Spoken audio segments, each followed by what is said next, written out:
Wintertime self-defense, 40 Smith & Wesson versus 9mm. Is it worth going up to a 40 Smith & Wesson in the winter?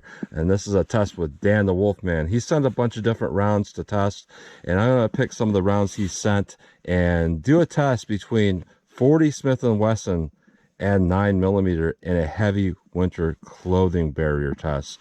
So I got some basic rounds and some a little bit better rounds. So we got our Gold Dot, our HST, our Federal Punch, and we got some 9 BPLE and Federal High Shock. So over here we got our 115 grain Federal 9 BPLE, 115 grain plus P plus, and that basically is the High Shock in 9mm.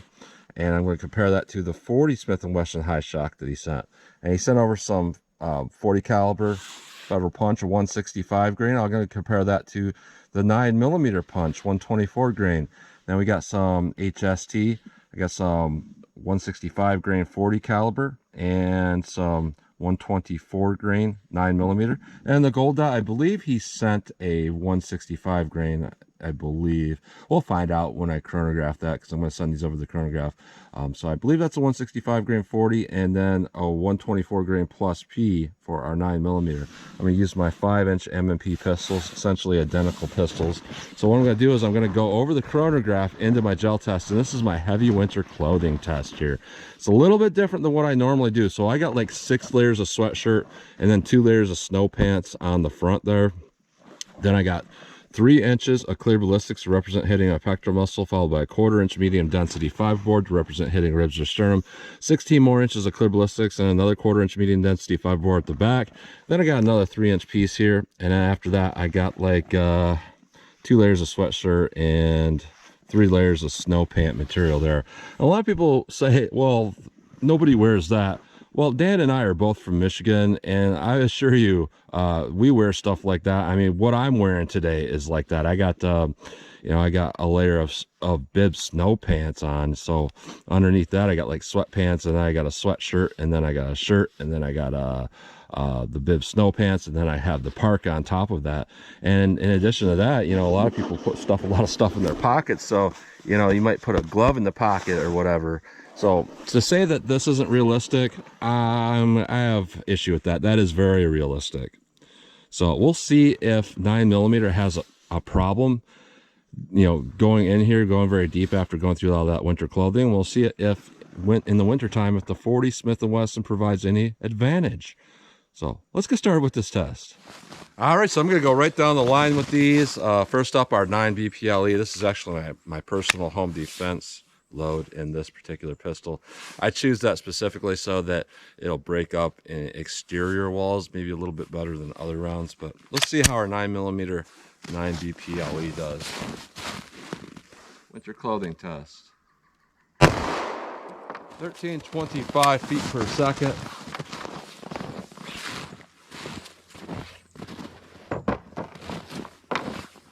I'll be back in one moment.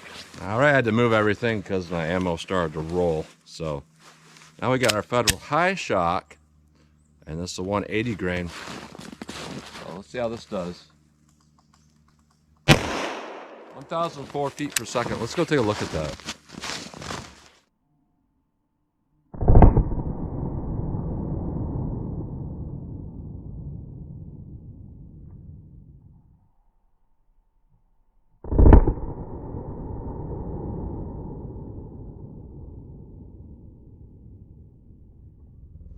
All right, a big difference there.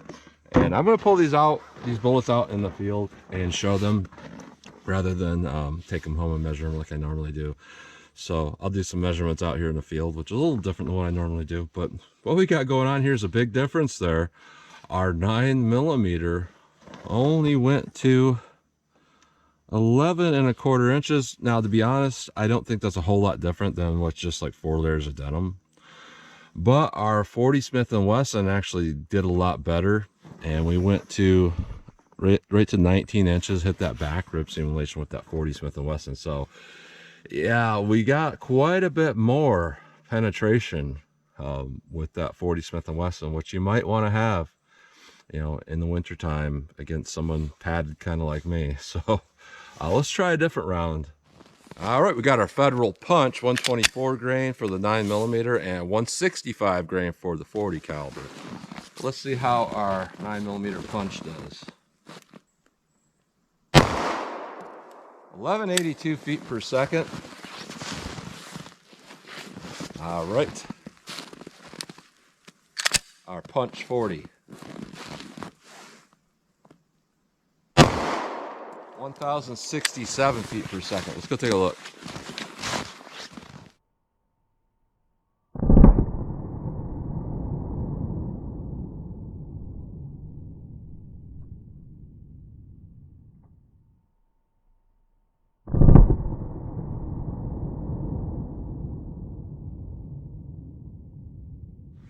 All right, so honestly, a little bit more damage going on in there with our 40 than our 9mm.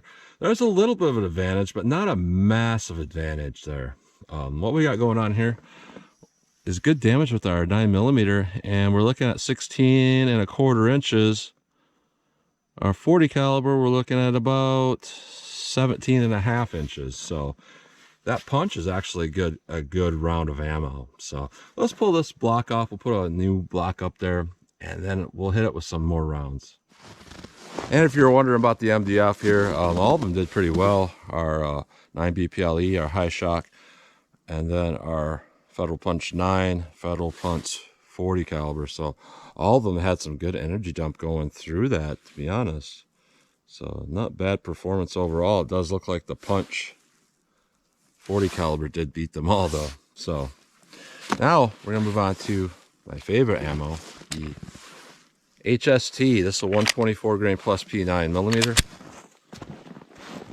See how this does. 1249 feet per second. I like the power those have. Now our 40 caliber 165 grain. This is my personal defensive load. This is what I carry in this particular pistol. I feel like it gives me a good combination of energy dump and penetration. So let's see how it does through our winter clothing. 1107 feet per second. Let's go take a look.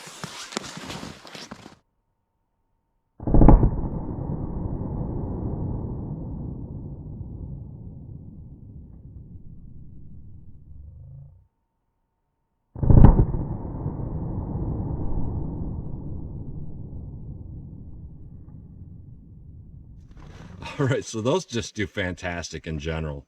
Fantastic. They do really, really well overall for what they are. They even had energy dump going in there in that first 3 inches. That's really, really good. And both of them look pretty good here. So our 9mm, ton of energy dump here. And we got 15 inches of penetration. With our 40 Smith & Wesson, we got about 17 inches of penetration. So our 40's doing a little bit better, but I am kind of surprised here that our 9mm is doing pretty well. So let's try something else.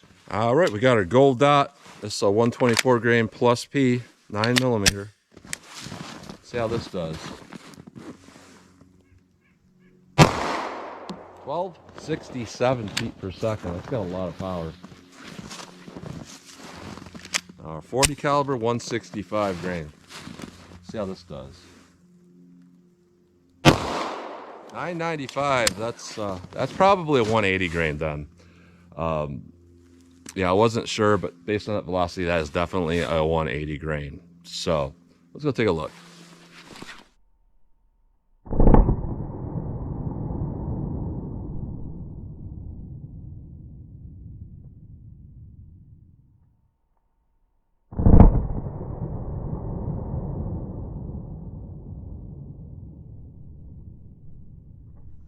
All right, so we actually did not get expansion on that 40 caliber, but we got really good penetration. We stopped with that 40 caliber against that back fabric. So this really is my analog here for human. 3 inches pectoral muscle after going through back ribs, another 3 inches back fat. This is pretty much, it's a half representation of the density of real flesh. So what we got with our 40 is 22 inches, which would be like 11 inches in an actual living target. Pretty much go one end to the other and just about pass through, probably stopping the fabric in the back, but no expansion, but still good damage though. Now with our 9mm gold dot, that actually got full expansion, and we got 17 3/4 inches. So far what I'm seeing here is that, is it really worth going to a 40, with 5-inch pistols? And so far I'm going to say maybe, but it's not that compelling at this point because all of these are modern ammunitions. So I'm going to try something a little bit different now. I'm going to put up that back block there, and I'm going to hit it with the Winchester white box, the USA white box stuff. Now it's in a black box, but it's just your 180 grain defense ammo. And then I got some PPU. Dan sent both this PPU 9mm and this Winchester white box. These are kind of old school, and maybe that's where some of these ideas came from with junk ammo like that. That maybe you would do better with a 40 versus a 9mm heavy winter clothing. So let's try that. Let's try the little bit older style bullets now. All right, so here's a look at our rib simulation here, and these over here are our HSTs. So these did really well. Our 9mm plus PHST and our 40. 9mm actually has a bigger hole. That's just because it's moving so fast. It's opening up a little bit quicker than that 40, so it's going to punch a bigger hole through there. Now our gold dots, our 124 grain 9mm didn't do anywhere as good as the HST. That's why I like HST a little bit better. And our 40 caliber did absolutely terrible. It didn't expand at all. So now we're going to move on to some basic, just old school ammo. I like to call it junk ammo, but it's ammo. And what we got going on here is our PPU 115 grain jacketed hollow point for 9mm standard pressure. And then our Winchester white box, just our basic jacketed hollow point 180 grain in our 40. So I'll go right in the center of that block where I got some rib simulation there. And we'll see what we get here with our 9mm PPU. 1209 feet per second. That does sound fast, but that is only a 115 grain bullet. So let's hit that with our Winchester white box, just our basic 180 grain jacketed hollow point. Let's see how that does. 1,044 feet per second. Let's go take a look.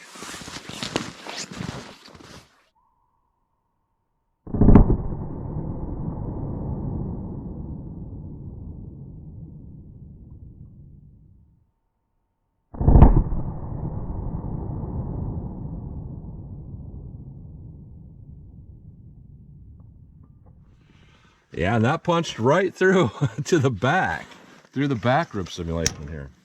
And our 9mm huge expansion, our 40 not so much. So what I'm seeing here is I think this could account for, where some of this idea comes from about 40 and 9mm in the winter time. Now I got a whole bunch of damage and dieseling with that 40 because it started to tumble. 180 grain is pretty long bullet. So yeah, tumbled through. And this kind of illustrates where I think some of this idea came from. So our 9mm standard pressure, 115 grain, 12.5 inches of penetration and expansion with. That's not too bad, honestly. Now our Winchester USA went almost as far as that gold dot. I think it may have went as far.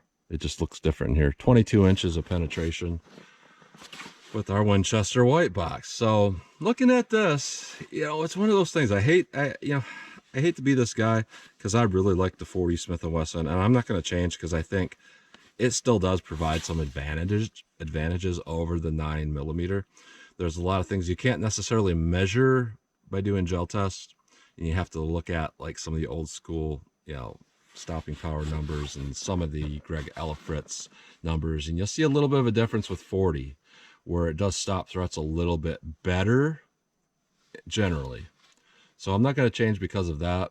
But when we look at our barrier defeating properties here, at least out of this 5-inch barrel, they've been loaded 9mm so hot lately and upping, the bullet designs to where they're kind of matching bigger calibers. So I'm going to say at least out of 5-inch barrels is going to a 40. Should you really do that? You really need to do that because of winter clothing and all that? I'm going to say no. But is 9mm as good as 40 in my opinion? In general, no. But as far as this question, I think we answered it that, you know, the 40 does do a little bit better, go a little bit deeper, but I don't think it's a difference of it's not going to hit something vital versus going to hit something vital. So let's pull these out of the block and we'll take a close-up look at them and get some measurements. All right, so here's a close-up look at these recovered bullets. I'm going to do my very best to get good measurements on these. Here's our 9B PLE, our law enforcement load. Looks like that's about our max 620. And surprisingly, our old school high shock did pretty well. That 180 grain did pretty well.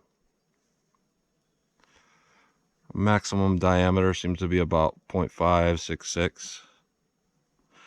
So that's the only 180 grain that actually did well here.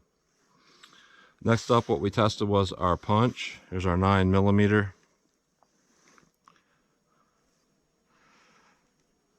And it looks like our maximum size is about 583.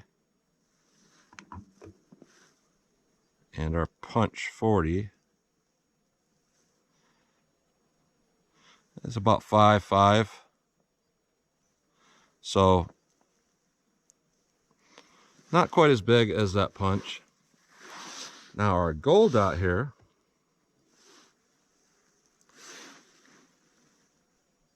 our 9mm maximum is only about 51, 52 hundredths of an inch. And then our gold dot 40, yeah, 41-ish, no expansion. Our HST here, our 9mm HST, our maximum size here, about 617.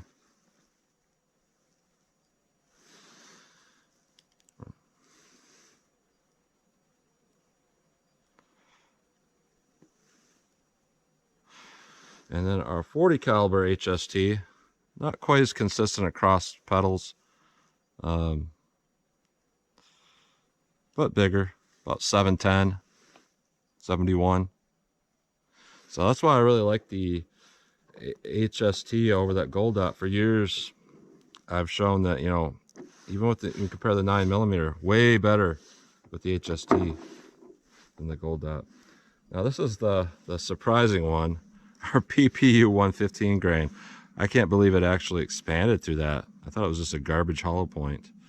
And our maximum expansion here, largest pedals, about 5.63 is what I'm getting. And then our Winchester white box, obviously there's no expansion. The front deformed to about 415. So overall, just some of these results are surprising. Some of them are not. Some of them, you know, I saw coming. But the most surprising here is going to be that high shock 40. I thought for sure there's no way that's going to expand. But that expanded and actually went deep. So old school high shock beat gold dot 180 grain. Who would have thought of that?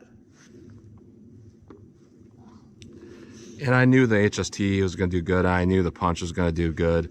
A little bit of a difference here, though, when we look at our punch 40 caliber over here versus our HST 40 caliber. The HST just has bigger pedals that want to stick out a little bit more. Then when we look at our punch 9mm versus the HST, they're more similar. HST is a little bigger, a little more consistent right here. But honestly, like I've said before in a past test, I thought the punch was probably the best ammo for the money. So if I had to carry some of these in wintertime, I would carry both of these HSTs. I actually do carry that. 165 grain and 124 plus P. I would skip the gold dots. I would carry the punch. So 2 Federal here's that did pretty well. And I would actually carry this Federal 40. So Federal, I mentioned yesterday in a video I haven't released yet, that the 40, or that the Federal, if I had to recommend the company, you're going to get what you think you're going to get, or what you hope to get. Federal's the best company, and that's what I'm seeing here. Everything Everything federal here expanded. Everything. Our 9BPLE didn't penetrate super far, but it penetrated to adequate depths. But if we're talking wintertime, I'm going to want to have a better constructed bullet or a heavier bullet. So everything except the 9BPLE here, I would carry in wintertime. So that's a close-up look at those. So thank you to Dan the Wolfman for sending this ammo and inspiring this test here. So go check out Dan the Wolfman. He's a long-time supporter of the channel, does a lot of the same stuff I do. And go check out his playlist for his MMA stuff and his gun stuff. Really interesting stuff. Another thing to mention here, he didn't ask me to mention this, but he is a SAG member actor, and that's really cool. He's done a lot of different things in that area too, so it's kind of interesting, some of the stuff he's done, and it's just very cool overall that we could do this test together. So that's what you get today. So as always, comment, share, and like, and thanks for watching.